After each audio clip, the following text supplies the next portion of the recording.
That's what I got. I can't walk away from the game. You want me to, I would say, I will work. Yeah, someone Hi y'all, this is Bill Barker. I don't know how many of you were in Baltimore in February, March of 2017, but that's when he initially came and spoke to this group about PI. Planet had been using PI. I loved what we heard in Baltimore, and we came home to Dallas and we implemented it pretty quickly. Now we're 5 years in. We use it at Slingshot in our subsidiaries religiously. We do the PI for every single candidate that's coming in. It tells us a lot. We also, when an employee is having any type of issues, we pull those back out, or if they're having a hard time getting along with someone, we pull those out. With the PI, you get Bill's unlimited consulting. That's just part of it, and we don't abuse it, but we use it when we really need to. If I've got a manager that's gonna hire someone and their PI looks the exact opposite of what we would need for that role, we don't slam them down and say, no, you can't hire them, but we may get them on the phone with Bill, who knows this shit backwards and forwards and can tell them what to look for and what the problems might be. Sometimes they elect to move forward and still hire the candidate, but at least they have some pre-knowledge of what the problems are going to be. And I will say this, and no one's going to be here this afternoon, we have found the PI to be almost 100% accurate and extremely helpful both in the recruiting as well as in any type of coaching or other issues like that. So I'm a huge fan. We decided there were enough of us that hadn't met Bill or seen Bill that it was time to bring it back because it's really cool. So with that, here's Bill, and he's awesome. So we're done. So everybody that I handed an assessment to, that's because you had completed it previously. And either you were in Baltimore or we did something after that. The ones who didn't get ones, because I hadn't met you until today, but you can do an assessment if you want. What I'll do, Christy, is I'm gonna put a link together, I'll send it to you, and then you can just make it available. So it'll be just a link that anybody can click on, and then it will take you to the assessment. You can complete it. I'll get notified, and could you put your email address in there and your name? I'll know where to send the result to. So you can look forward to that. So meanwhile, what is this assessment?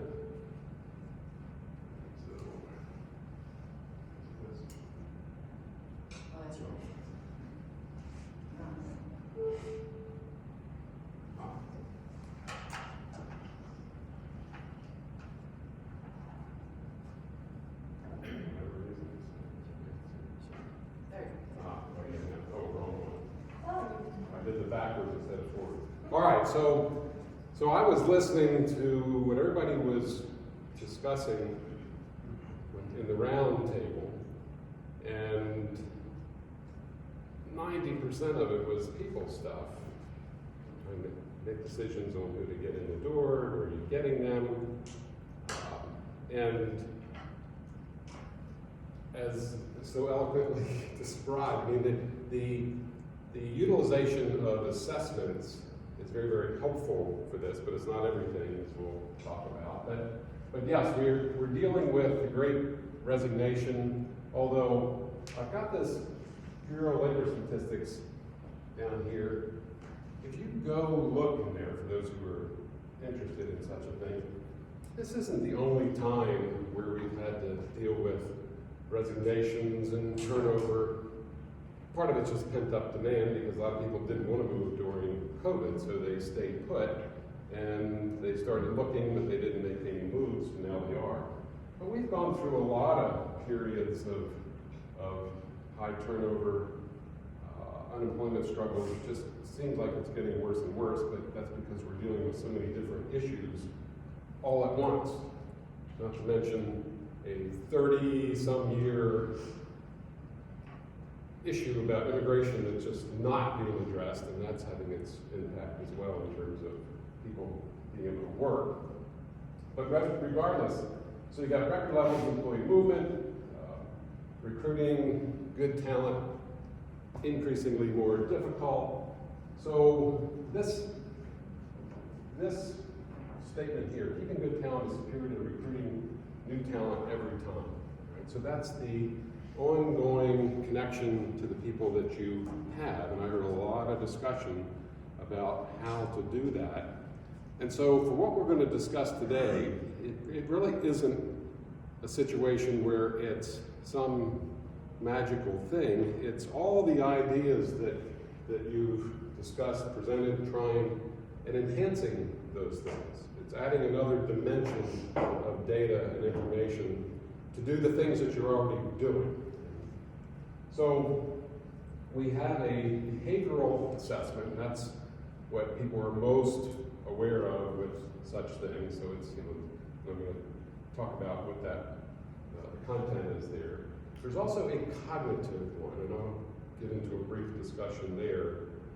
That's a newer assessment for Predictive Index, but it's actually been around for 12, 14 years in various formats. And then the job assessment, so Karen had mentioned matching people to jobs, so that's what the purpose is there. So the objective of Predictive Index, right? So you're looking at the behavioral part of how people do their work, the approach that they take to do their job. Right? So you look at job descriptions, key responsibilities, standards of performance. There sometimes are references to behaviors there, but they don't necessarily get into the depth of objective measurement of how those behaviors are displayed. So that's part of what we're doing here with this assessment. Right? So this is a tool to understand behaviors, needs, motivating needs of people, and therefore improve the effectiveness, increase tenure. And then the applications are everywhere that you deal with people. Right? So I put management, leadership, development at the very top. I have conversations every day with clients. My typical day has 2, 3, 4 now Zoom calls to discuss whether it's a selection discussion or ongoing employee issues, matters, concerns, or maybe some group activity. But what I know is that adding this into how a person operates will improve the manner in which people offer their management leadership talents to their own organization. Aside from that, you can read down the list of things that it does, but essentially it's anything related to people you can apply the data. Now this slide is pointing out everything that we want to know about somebody, and everything in this white shaded area is not measured by the behavioral assessment. I do have this cognitive here down in intelligence.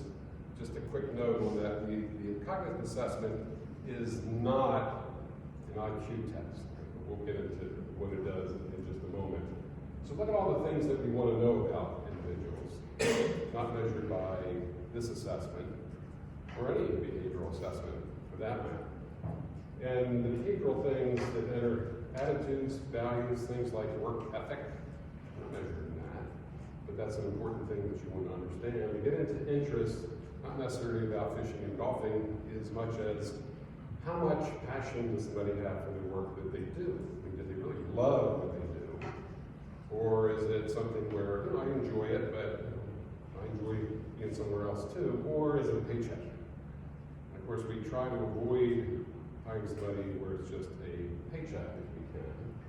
So lots of questions, investigation, if you will, whether it's for applicants or even existing people. Right? So one of the things that I learned a long time ago is managers often think they have to have all the answers. What I encourage is to learn how to ask really good questions. So when people have issues and problems, if you can help them, and this goes to some commentary about treating people as adults and holding them accountable as adults, same thing applies here when you ask good questions. What people have issues, problems, concerns, to be able to ask good questions, not put them on the witness stand, but ask questions that help them start to understand what their problem is and come up with potential solutions. That's what we're after. So, being able to investigate people and get them to reveal more about the job that they do, why they do it, how long they've done it, and why have they made changes from this job to this job to this job and so forth, helps get a much better understanding about these particular areas. Then of course we get down here, obviously literacy language pertaining to the specific job at hand, physical, mental health. On the mental health side, emotional maturity is the area that we're most curious to learn. What happens when things don't go your way? What do you do? How do you handle issues? Do you, punch a hole in the wall?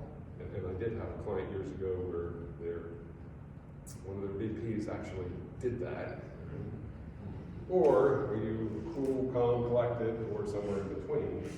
But that makes a huge difference in terms of the effectiveness of people working in your organization. And then of course we have this behavioral assessment, and don't let this big chunk indicate that it's that big a deal. It can be, but it's like this because when we teach, we like to emphasize what we're doing here.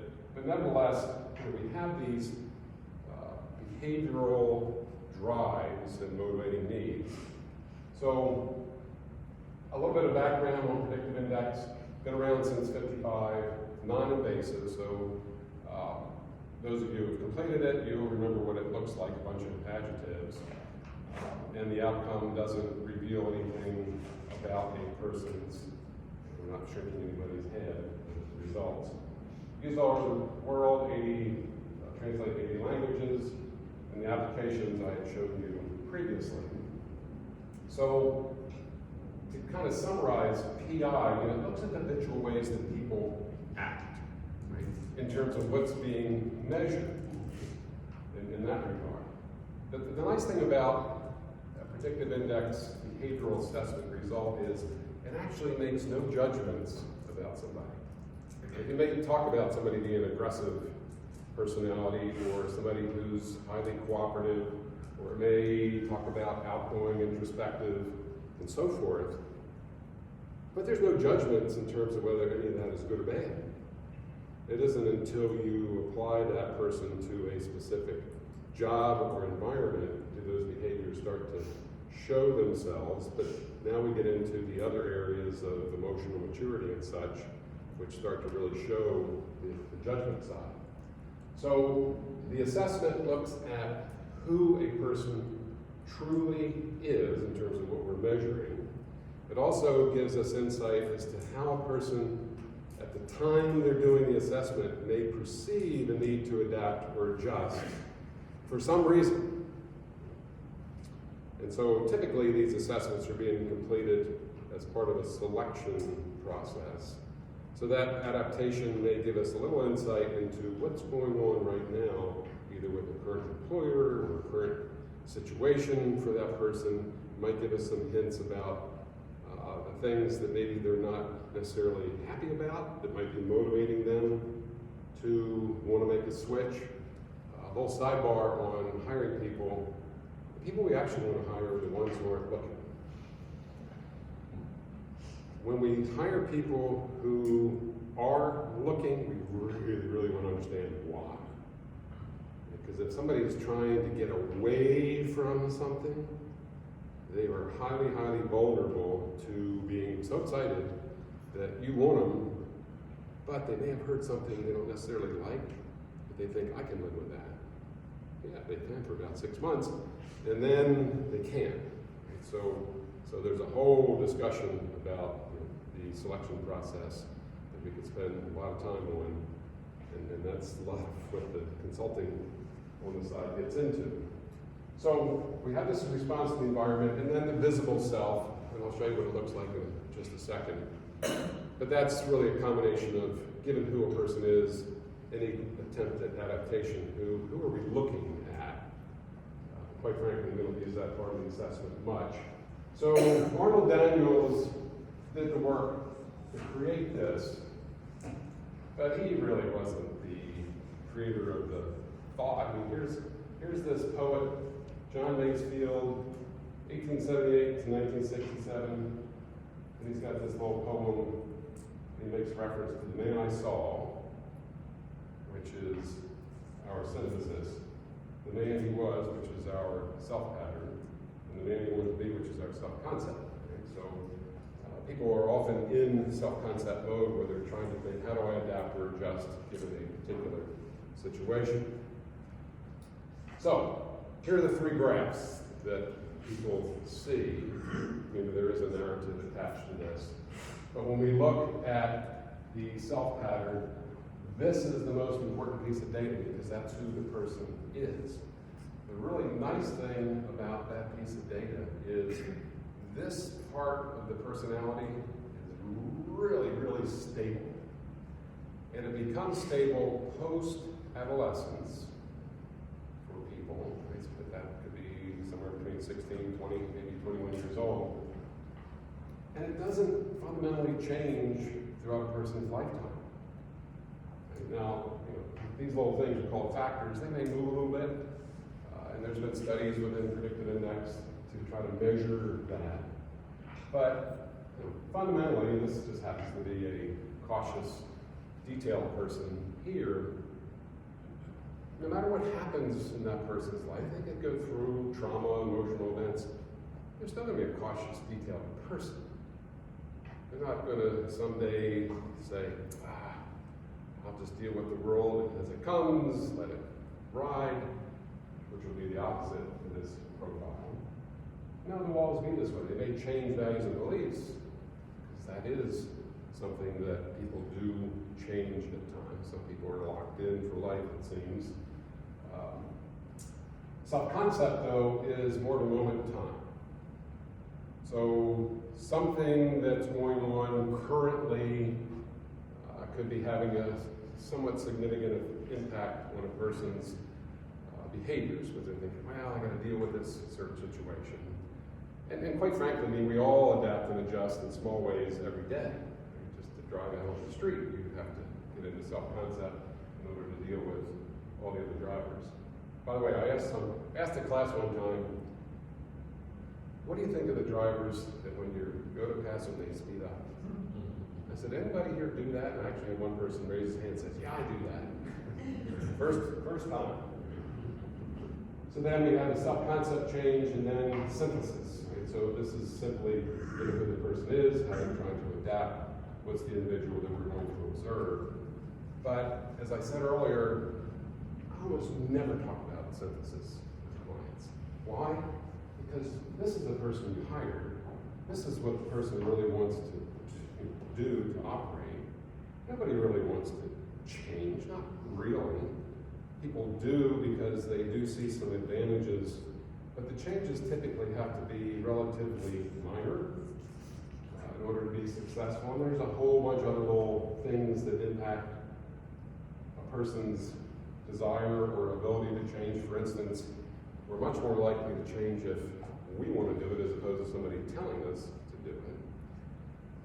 We're also more likely to be successful if we have a good plan for change. And it works. And so I always make reference to January 1st, and you get the whole new crowd of people going to the gym. And by middle of March, most of that crowd's gone.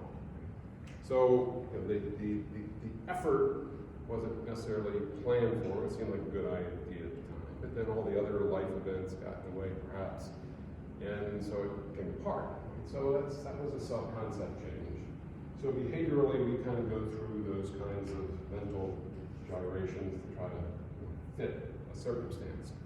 But basically, people are much happier if they're able to approach the world in the manner that they're really designed to approach it.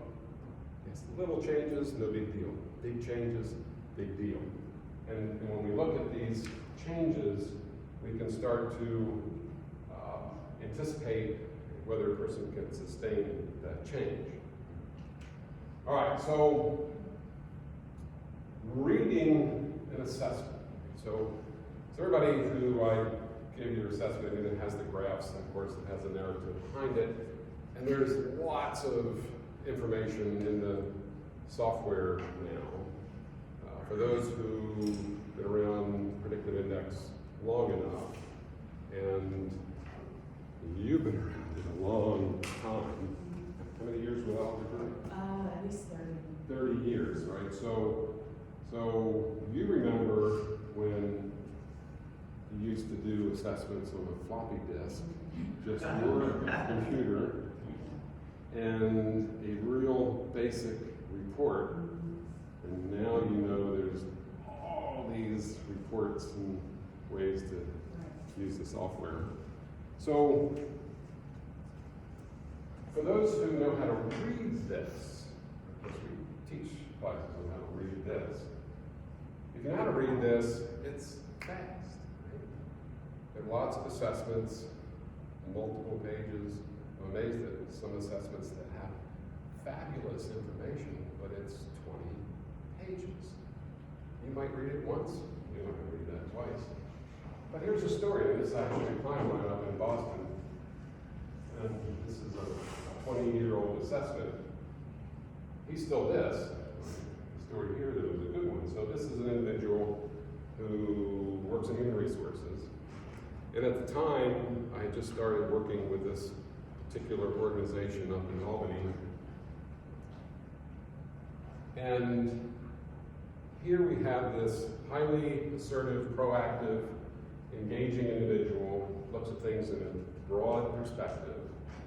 This is somebody who kind of makes things happen, will push things along, has a strategic mindset, somebody who's always focused on results. He tends to look at the results in a somewhat broad perspective. If he can delegate, he's a happier man. And he can get people to do the final details to run something to ground. If on the other hand, he knows there's nobody to delegate to or something's really important, he's perfectly willing to handle the details himself. And to a certain extent, the more important the details are, the more he'll push to get them accomplished in a certain way. But in a perfect world, he doesn't want to have to deal with detail. And so that's kind of an interesting perspective. He'll do it. He doesn't really want to do it. So understanding that. So at the time he did this assessment back in 2002, he was new to this particular organization. This was a large company with their departments. And so he was assigned to a particular part of the organization that had a particular leader for it.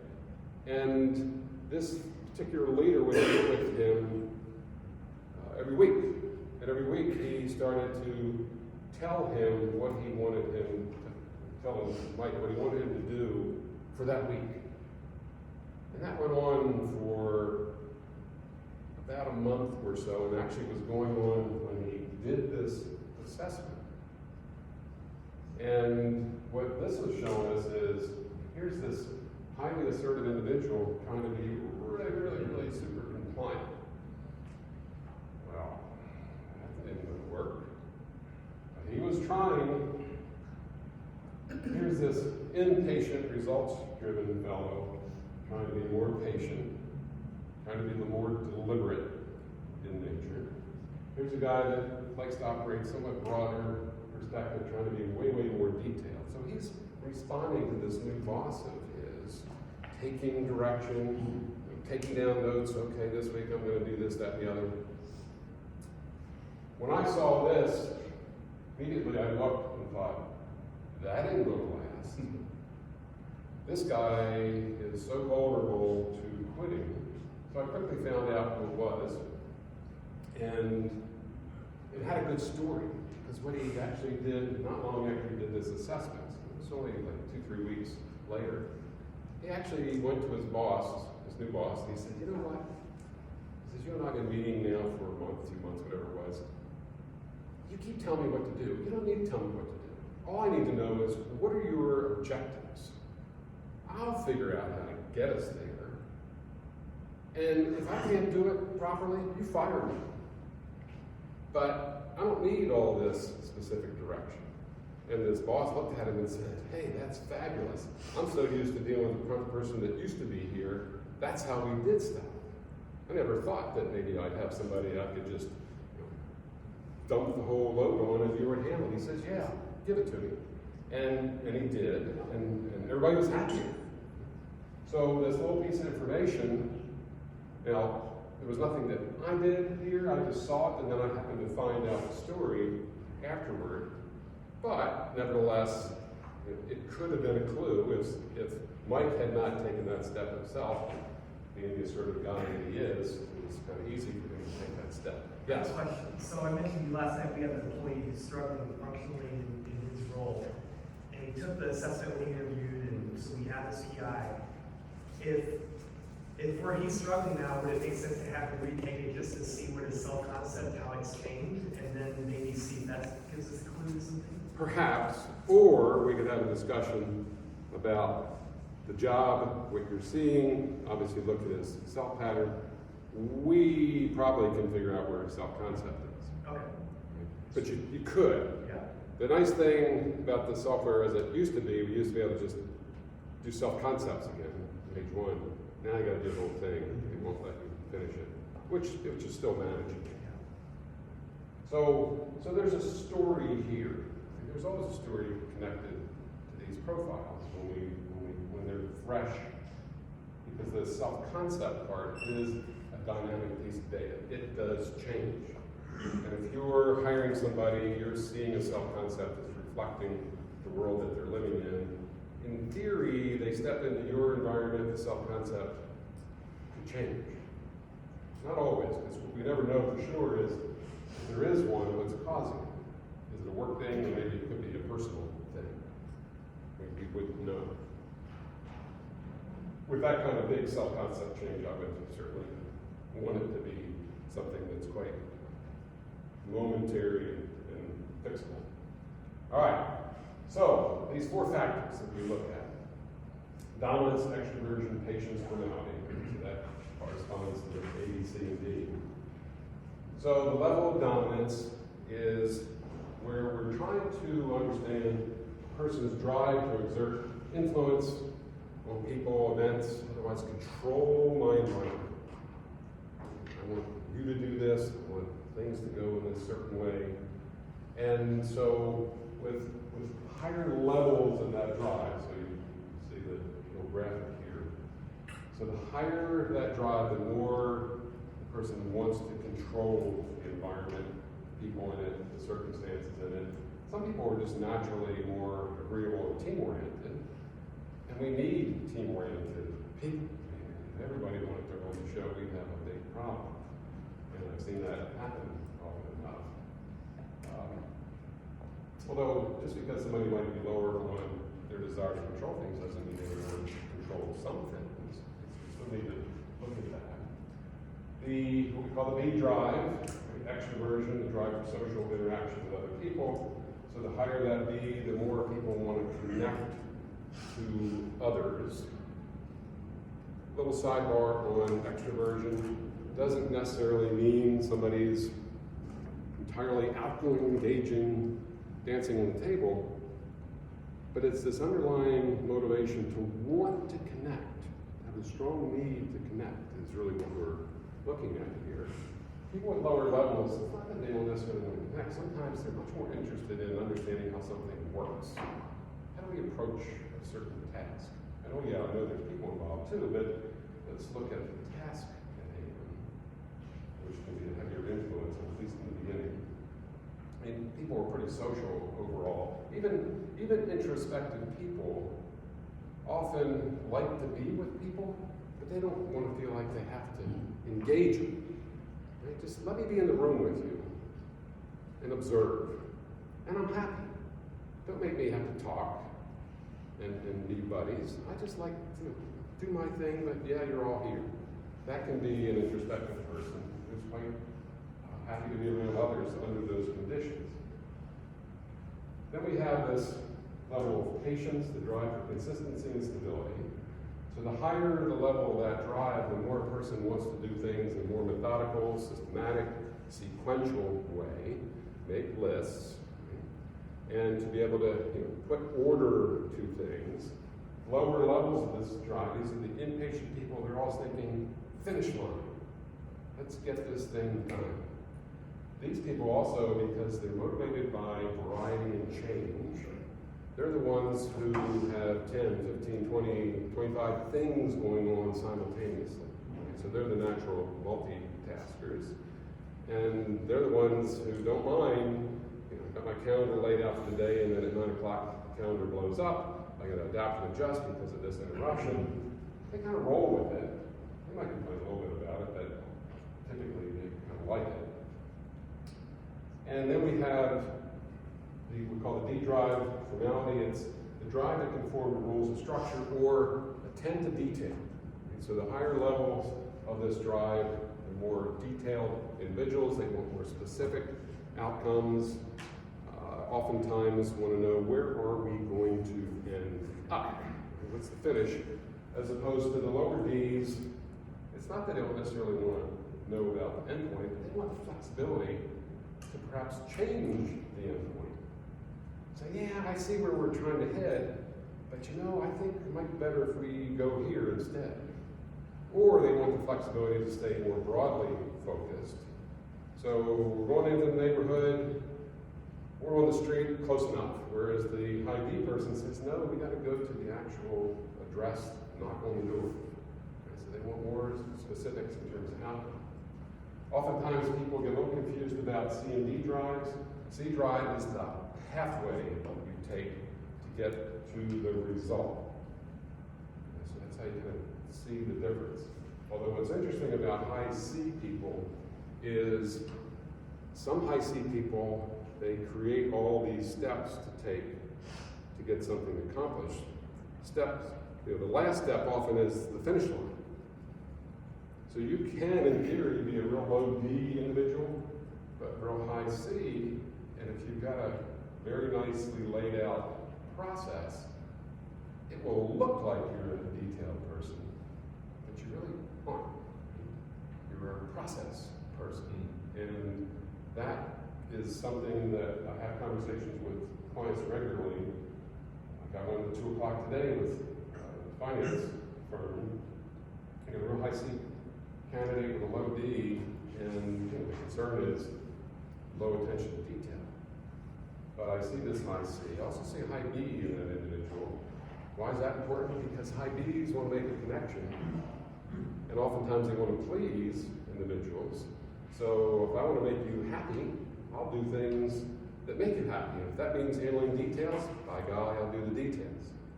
Right? So you got all these connections of motivation that can be utilized to see how people can approach being effective in their work. Questions? This is the assessment. For those of you who haven't done it, it's 2 pages, 86 adjectives. The first page says, check those words the way you're expected to act by others. And that's actually a self-concept. Second one, now check the words really you believe describe you. That's the self-factor. That's the most important piece of data of all. But it's simple. 7, 8, 10 minutes tops to do the assessment. And you're on your way. So, kind of summarize what I've been looking at. Right now, this is what you see absent an assessment. So you're observing people's behaviors, but you're guessing at what's the motivation behind why that person's behaving the way they are. What are the drives behind it? Plus, are you seeing the true person, or are you seeing that self-concept affecting your observation? Right, so we all know during interviews, people put their best foot forward. So there's a good chance that during the interview, people are in self-concept mode. By the way, when you have candidates, how often do you have candidates asking up front, can you tell me more about the organization and the job? Does that happen? Always. What do you do with that? Do you actually answer the question? Usually. Ask the question back. Do you answer it right away, or do you answer it later? I typically answer it right away, but I'm guessing that's not the right answer. Well, here's the concern I have is you tell them about who you are and what you're all about and what this job is. And they conform to it. And so when you start asking about them, oh, I love organizations that are, and here's how I do my work. The best answer is, we're going to talk about all of that in great detail. But first, let's talk about you. So, and you do have to follow up later on to answer the question. But it's a way to avoid this. People interview, sometimes they just ask that because it's a natural question. Others, they're pretty good, they know what they're doing. So keep that in mind. And by the way, the other thing that I really advocate for interviewing is always begin at the beginning. And so when you look at somebody's career, oftentimes you got these low-C people interviewing, they're impatient, they want to get this person hired. All right, let's talk about where you are now. What are you doing? And, oh yeah, you did this, but where'd you do that before? Oh yeah, I did this other job. So you start working backwards. No, start at the beginning. Start at the beginning of their career. Right? So they graduated, undergraduate someplace. Why'd you pick that major? We don't really care, but it's a good way to get the conversation going. And then, how they get that first job, what did they think about that job, what were they hoping for, what were the people like, what was the boss like, what was the environment like, and at some point into it, you started thinking, I want to make a move. Well, what was the motivation for that? What were you hoping for? I see you went to this next organization. Why'd you go to work for them? What were you hoping to get from that? Did you get it? So there's this sequencing of questions that you can ask for every position to see what was the attraction to make the move. What were they hoping for? What did they get? What were the people like? What was the boss like? And at the end, you kind of go back and say, by the way, which one of these was your favorite job? And why? And usually it's because it was also their favorite boss. But I still will ask, so who was your favorite boss? Typically, by then I know. But to get them to iterate what that individual was like and what they liked about him. And why is that important? Suppose they describe that best boss, and you're listening and thinking, I'm not like that at all. Right? So you may have a little bit of a gap. And you can also ask, so which boss would you like to forget? Suppose they describe that person and it's you. Right? So that could be an issue or a problem. On the other hand, if they describe these people in a good way and it's you, now we're on to something. All right, so with the predictive index, because we measure drives, right, well, we can pretty much predict what the motivating needs and behaviors will be. Now, of course, temper that with emotional maturity and values, beliefs, all those things will impact the overall nature of somebody. But even behind those things, for somebody like me who's been looking at these assessments for 26 years, I can see the behaviors behind everything that somebody does if I know what their assessment is. I can see what's driving it, which goes to the point, Karen, about the discussions that I might have with people about whether it's a candidate or existing people. Is when we look at how they're motivated to operate, we can see, right, what is the fundamental nature of this person to operate in the way that you're seeing it. So an aggressive person who's banging the table, that's one thing, but if you've got this really cooperative individual and they're banging the table, there's a different reason for it. Typically for them, if they're low AID and they're getting really, really upset, is because they don't feel supported. They need support. Of course, you have to understand what that looks like. But that, because the motivator, as opposed to the high A person, they're banging the table because they don't feel like they have enough control. Different reason that you're observing these two people and they look the same. We have different reasons for why they're doing what they're doing. All right, cognitive. So we have this assessment, and by the way, anybody ever heard of Wonderlic? Wonderlic's a great assessment. It looks every bit like this. And before we had cognitive, I used to encourage clients to get Wonderlic. Anybody who's a sports fan, pays any attention to NFL, you've heard Wonderlic scores get thrown around on people.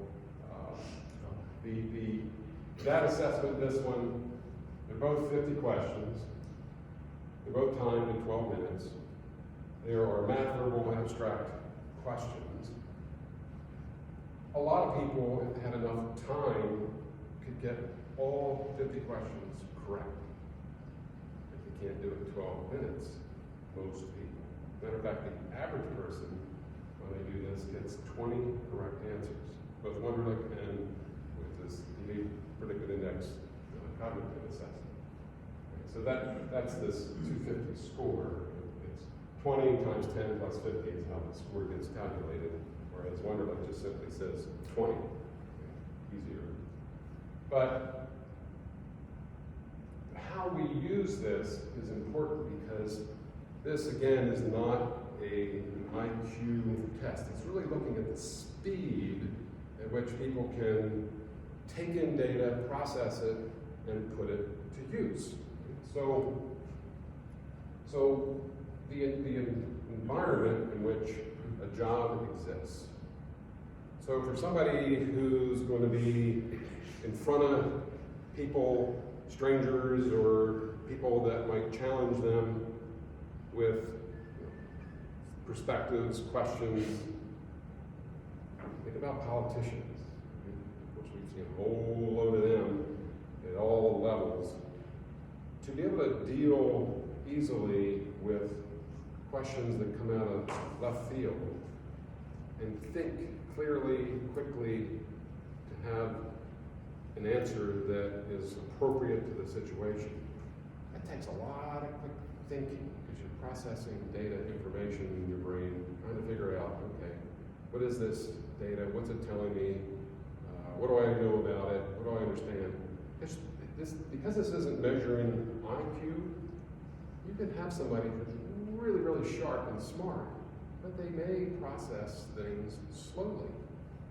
I mean, I've got some clients who scored low on this, but they're really, really good at what they do. They're highly successful, but they're not in positions where they have to make really fast decisions. They have the time to read something 2 times, maybe 3 times, study it, understand it, and get back to a circumstance. So what a politician can't do is say, let me get back to you tomorrow on that issue or that question you have. That's why you start seeing all these people dancing around things. They don't have the answer. They're trying to figure it out. And even if sometimes they have the time, they still don't want to give an answer. But anyway, so it's the speed at which the brain operates, processes. So what we don't want to do is look at a job necessarily and say, oh, low scored up, we're not going to hire them. No. It's just a data point, as is the behavioral assessment. It's just a data point. We're never going to hire somebody based on somebody's behavioral assessment result. There are people who want it to do that. Years ago, I had this small law firm out in the West, and he would want to do the assessment. I said, Bill, should I hire him? I said, well, give me a resume.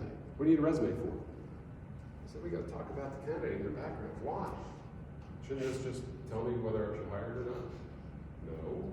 Well, he didn't like that one bit. And we didn't do much work after that. Because he wanted the assessment to say yes, no, and if yes, everything was going to be fine. That person would come to work, I never have to worry about him again. It's a data point. Cognitive is a data point. We still have to have all that other information that I had in that pie chart earlier. So understanding the demands of the job, and so behaviorally understanding them and cognitively understanding them gives us a much better opportunity to find the person that we're looking for.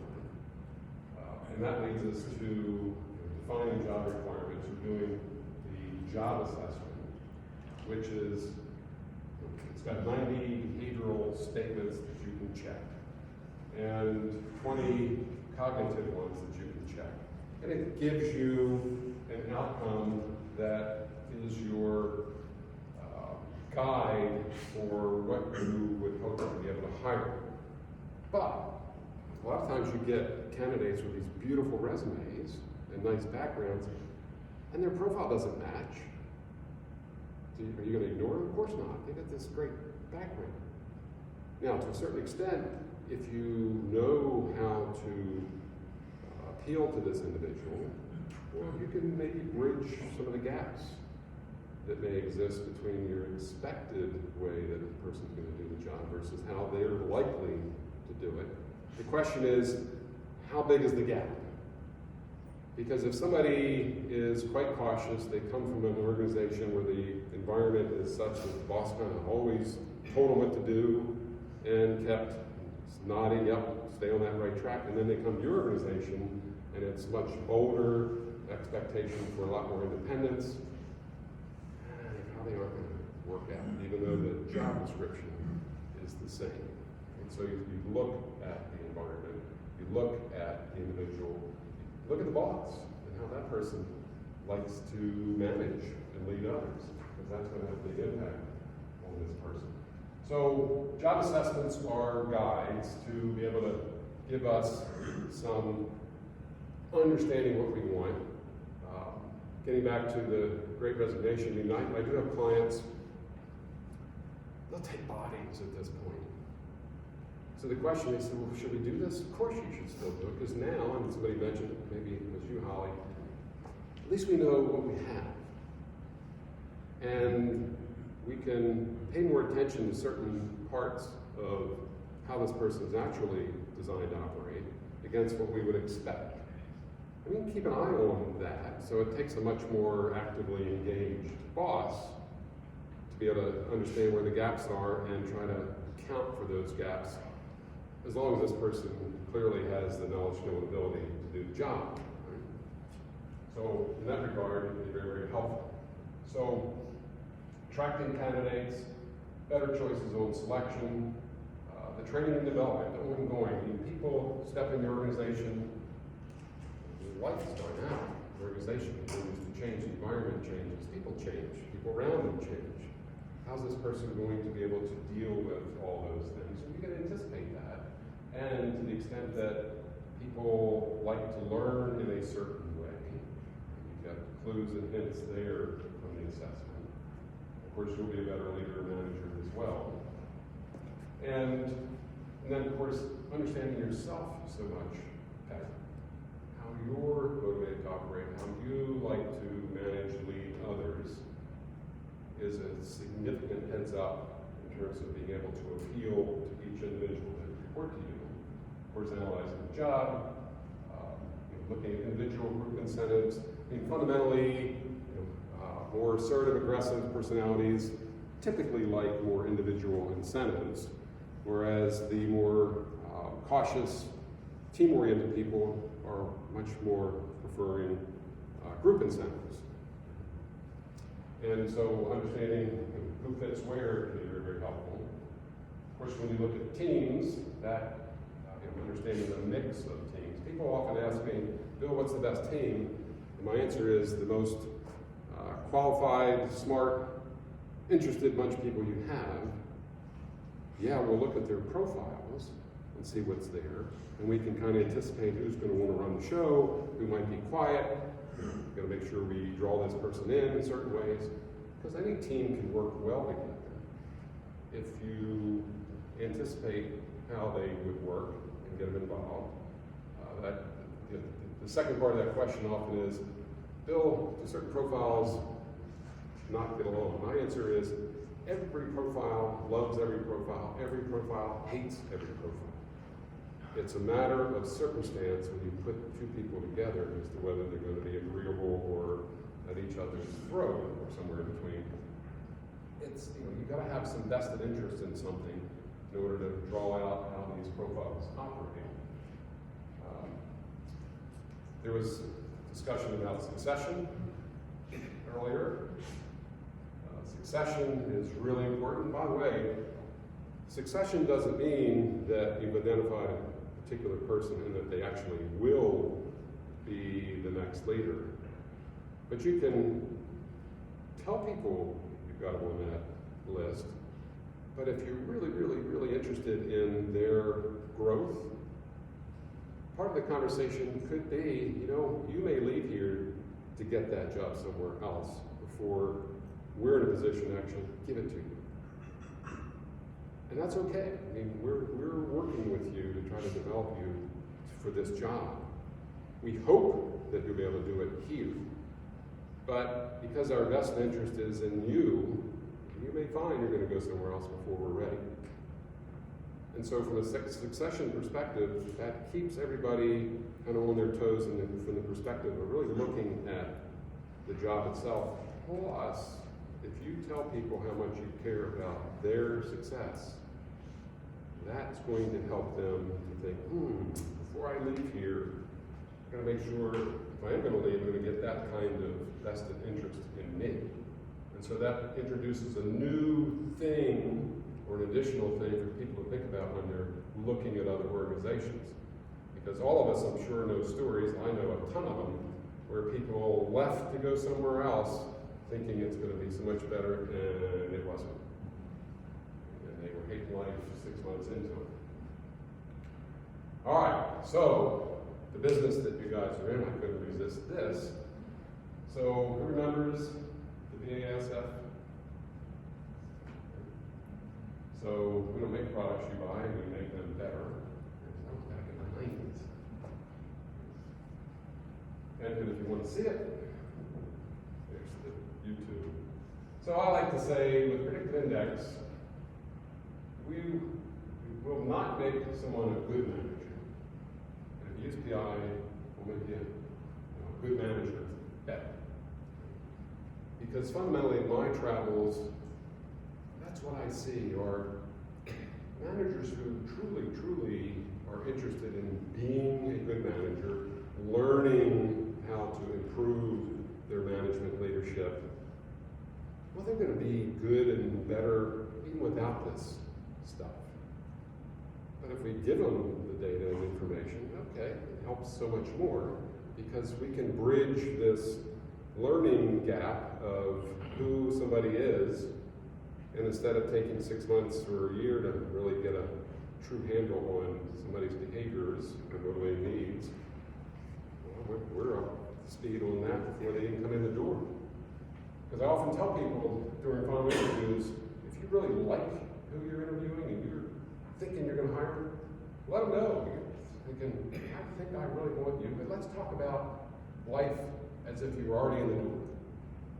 Let's start making plans now. And now you get to have some real perspective in terms of what's it like to work together. And that little extra nugget of insight often seals the deal, or it might reveal something that you missed.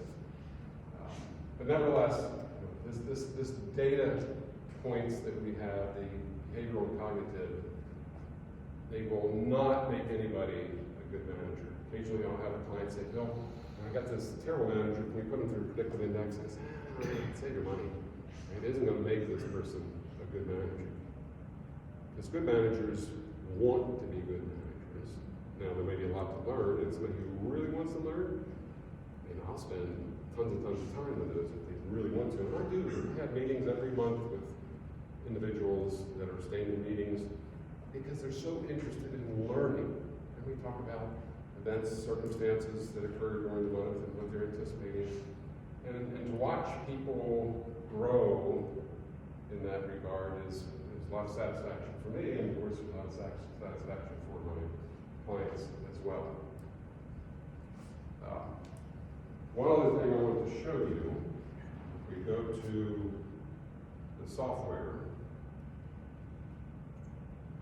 So, this is everybody in the room that has completed an assessment. And you can see here are the graphs down the side, which tells me a lot, and for anybody that's trained in this stuff, it gives them insight. But what I'm going to look at here is some analytics for the group. So if this were a group working together, so we have this report. Now I can highlight individuals if I want, and I can see where they reside, or just to keep trend view, we'll just do that to keep it simple for now. So here's this group, and we can see the lower A's, midpoint A's, and the higher A's. So we can see the mix of levels of assertiveness. Same thing with extroversion. This is a highly focused, results-oriented bunch. So it's people in this room. And then higher attention to detail for a number of people. Here's the composite profile. So culturally, the group is assertive, proactive, engaging, direct in communication style.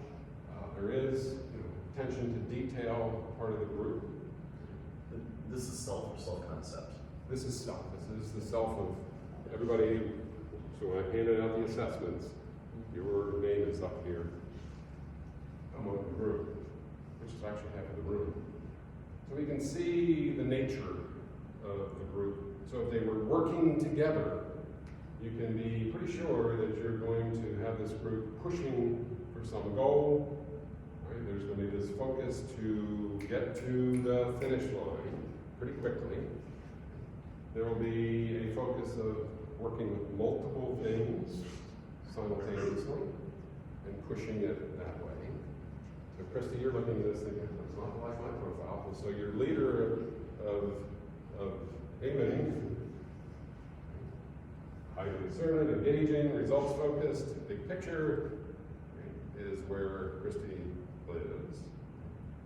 But regardless, I mean, there's a lot to understand here. And if we look at that and we look at an organization, we can see that reflected in how the organization works and operates. I have clients that if we took leadership team, it would be fundamentally a low A, higher D organization. And so what that tells us is that people coming in there need to be prepared for things to change very slowly, more deliberately in a lot of cases. Study things, understand how likely will something work out if we tackle things. Change will be slower, organization's growth will be moderate. If this were a much higher A and a lower D, these are the people who like to tackle organizations that kind of grow like this, potentially. They can also do this quickly as well. So it gives us a lot of data. Also, for me, and for anybody who's trained in this stuff, this slide tells us a lot. So this tells us these are all results-oriented people. These are all the proactive ones. These are all the more technically focused. These are the more analytical individuals. These are the individuals who have a desire to make quicker connections to the people around them. These are the individuals who are the more likely to want to think about things, a little bit more formal in their communication style. Here, these are the people who are bigger picture, and there's an equal number who are more grounded. So these people, depending on the spread between their A and D, could be cruising anywhere from 10, 15, 20, 25,000 feet. Okay, so the further those A and Ds are away, they're up there in the clouds. But the D over A's, these are the more grounded individuals. These are the more tactically oriented people, and depending on the spread there, the more on the ground they want to stay. Higher B, lower D, informal communication. Higher C, lower D people, you ask them a question about something they're not familiar with, you'll get 30 seconds of silence as they think it through. The higher B, lower A's, these are naturally people-oriented. Higher C, lower A, these are responsive individuals, right? So I mentioned earlier about proactive people. You have responsive people. What's the difference? Well, the proactive people are always anticipating what's next, what's coming. I gotta be ready for what's coming. They have the sense of urgency. Somebody was talking about their recruiter not working with enough urgency. I think it was Caroline. And the responsive individuals, though, they want to see what's going on, then decide what to do. It's a different perspective. Right? Now I see what's here. Okay, now I know what to do. I'm going to take this course of action. So there's a lot of data. This is what we call factor combinations. And I reviewed earlier individual factors, which are easy to understand, and when teaching a class, people grasp that pretty quickly. And then we get into combinations, and you'll recall from the class, that's when the mush in the brain starts. The reality is, when I look at an assessment, I look at all 4 factors all at once. Because each of the factors impacted by the other 3, in terms of how you'll observe it, how you'll see the person operate. Yes, sir? In your experience, like if you were gonna start a company or you were gonna buy a company, for like senior leadership, do you like to see that those folks all have very similar profiles, or that there's a nice mix between some have, or the profiles vary so they can balance each other out in general? Is there I never worry about that. And now, what I'm really most concerned about is what kind of business is it? So if you do have all these aggressive personalities, is this a business that's going to reward their desire for moving fast, operating big picture, going for the stars, or if it's a very, very conservative organization, then people want to operate and grow incrementally. That's what I pay attention to.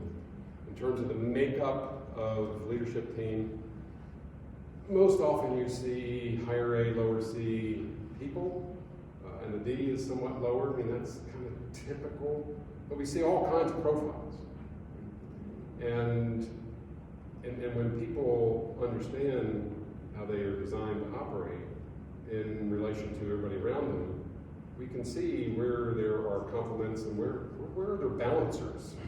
We need the balancers. We feel like at our organization, our 2 co-CEOs are really high A, really low D, pretty high B, so they're extroverted, and we feel like Tony and I kind of ground those 2, and they say that too. Like, it kind of like sometimes they'll just like go off into some area and we're like, wait a minute, have you thought about this? Or literally yesterday when I was walking out of the office to go to the airport, they were on a call with somebody, and I was supposed to be on a call, but I had to leave.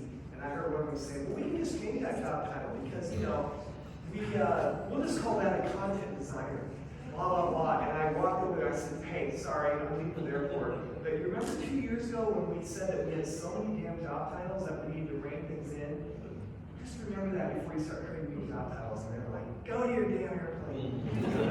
But yeah, I mean, that's... Tony and I can kind of be like, wait a minute, you used to be mad about all these job titles, and now you're just, I see you creating 2 or 3 new ones here in the last month, and so we kind of keep each other in check. Now, vice versa, sometimes they'll call me out because I'm too high D or whatever. I just wondered if that, we feel like that has been, through PI, we've realized. Oh, it's real important. Yeah. But I don't want Predictive Index to be the driver of people getting together. I mean, it is important, and to the extent that people really should pay attention to that,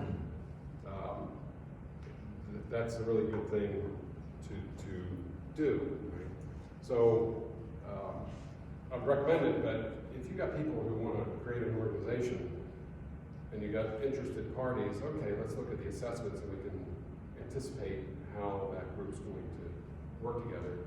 But there's also 100 questions to be asked in conjunction with that. So anyway,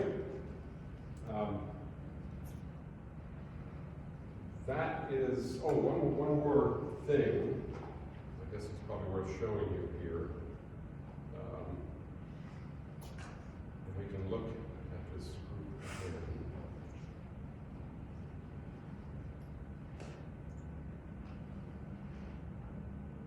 So let's see, we've got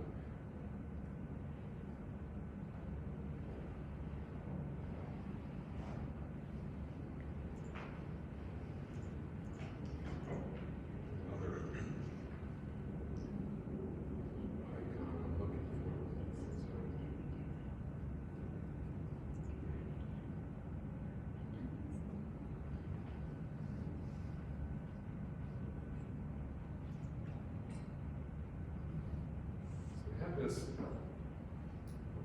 team discovery.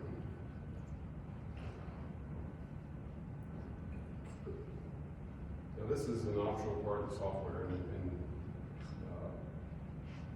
Jim, I mentioned to you this is going to change for you next year, unless you decide you want to use it. But the idea is, what are the objectives for a group of leaders? It looks like it's not cooperating, but, and so you look at the group and you can see how they're driven organizationally, so this kind of ties into your question here. And that way you can perhaps more easily identify the strengths of the organization in terms of the things that it might want to do, or where are the gaps? Where might there be blind spots for people to miss if they may have a certain objective, but they're not naturally designed to work towards a specific objective. So there is some aspect of this software which I'm not going to be able to show you because it doesn't want to click through. So let's just stop it at that. And again, I'll get a link to Christy. And I'll just let you know, for those of you who might be interested in doing the assessment, I enjoy having conversations with people about their assessment. Don't worry for 1 second that if you do an assessment that creates any obligation to me. It doesn't. So if you were just curious and you wanted to do it and just get some feedback on your assessment, I'm happy to do that. Because you'll learn something about yourself, or you'll reinforce things that you already do know about yourself.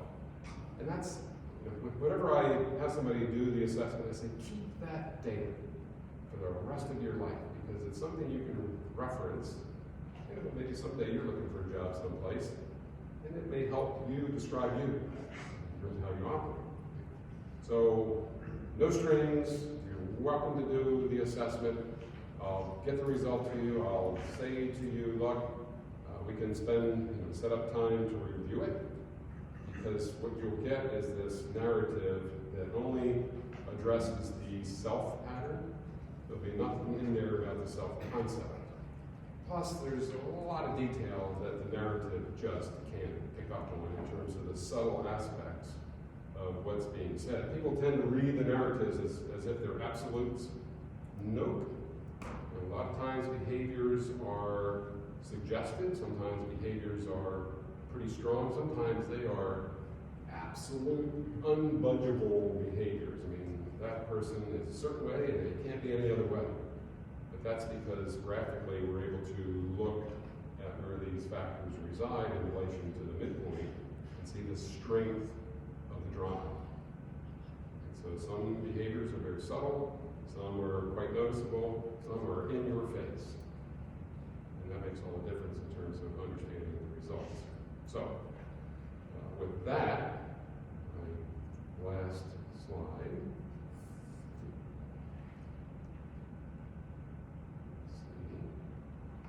Let's see. This one.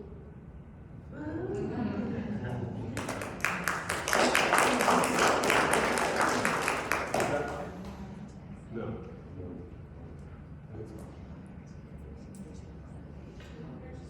Oh,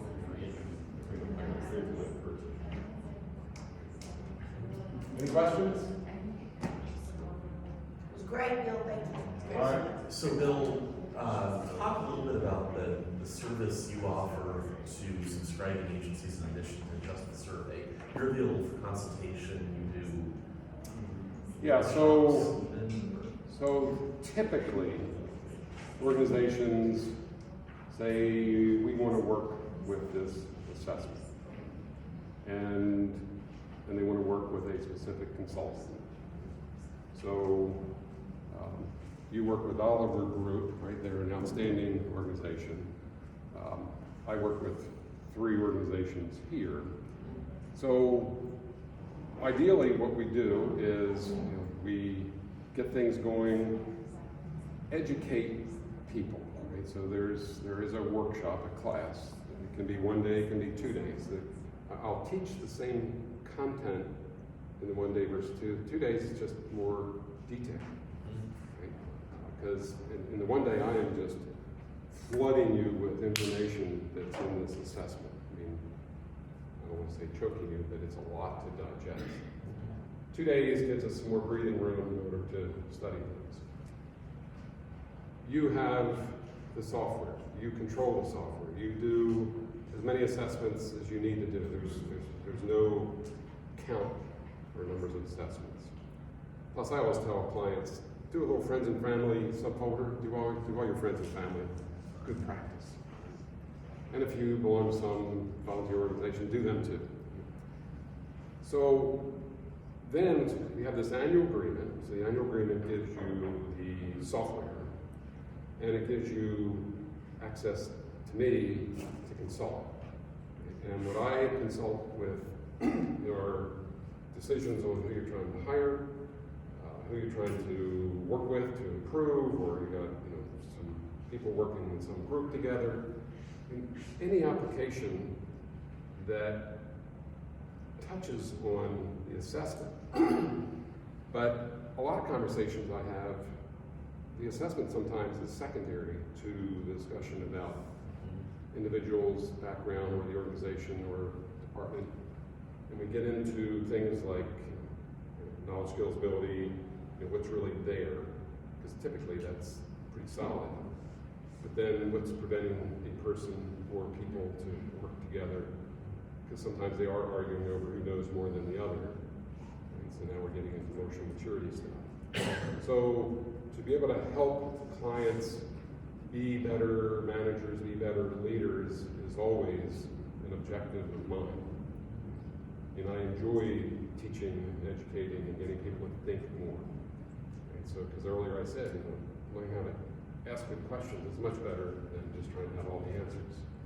Because if people get used to that, before they come to you, they will think to themselves, all right, I know he's going to ask me a bunch of questions, I better be ready to answer.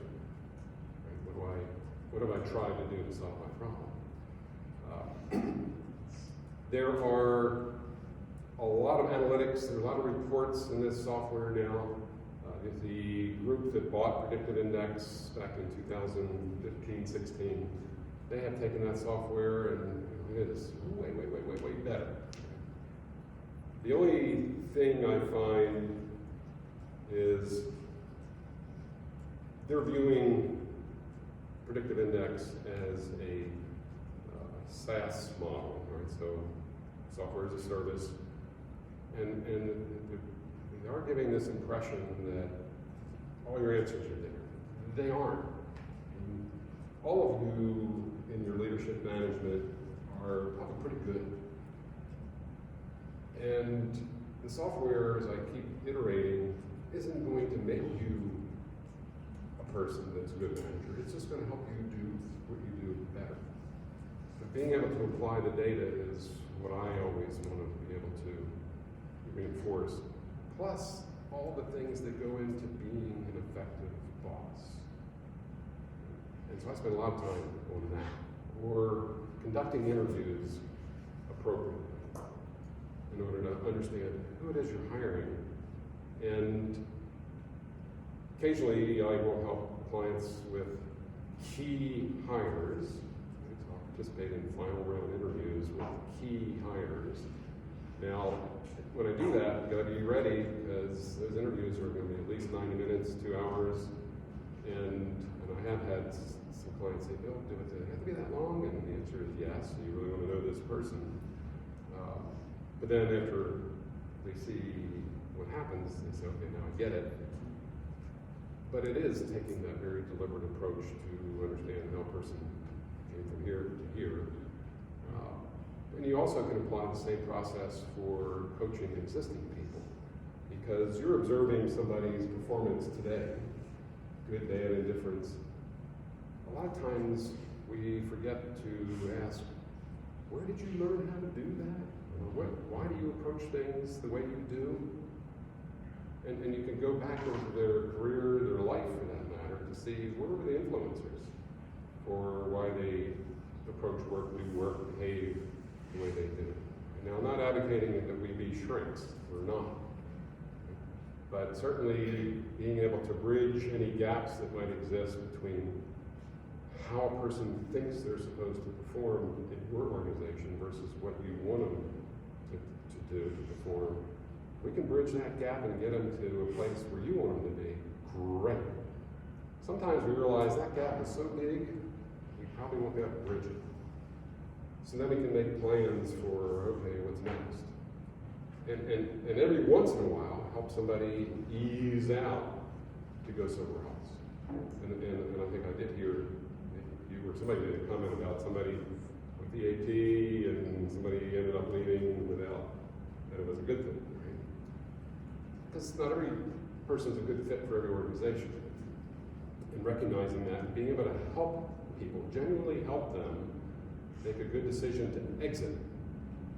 They'll appreciate it, and the people around them will appreciate it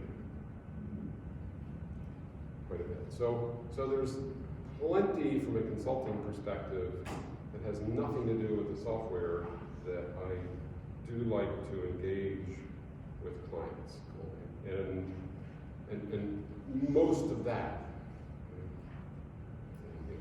95% is under that annual fee, which you're also paying your software with that fee. The surveys are unlimited, you do as many as you want. And since we're all hiring as fast as we can, it's a thing you don't have to worry about. So people often ask me, so you get overwhelmed with calls. So I've got about 45 clients that I work with. I've got maybe a third of them, lots of engagement, a third of them some, a third of them very little. It's just the nature of people. And we'll send the invoice to these people, very little engagement, and of course I'm writing notes and during the year, everything going all right, yeah, we're good. And I say, you getting what you wanted? Yep. Perfect, yeah, we love it. So we never talk. We're good, okay. So it all averages out, is my point. And you can't wear me out when it comes to talking about this stuff. It's just that much fun. Cool. Thank you. Really. Thank you. It's great.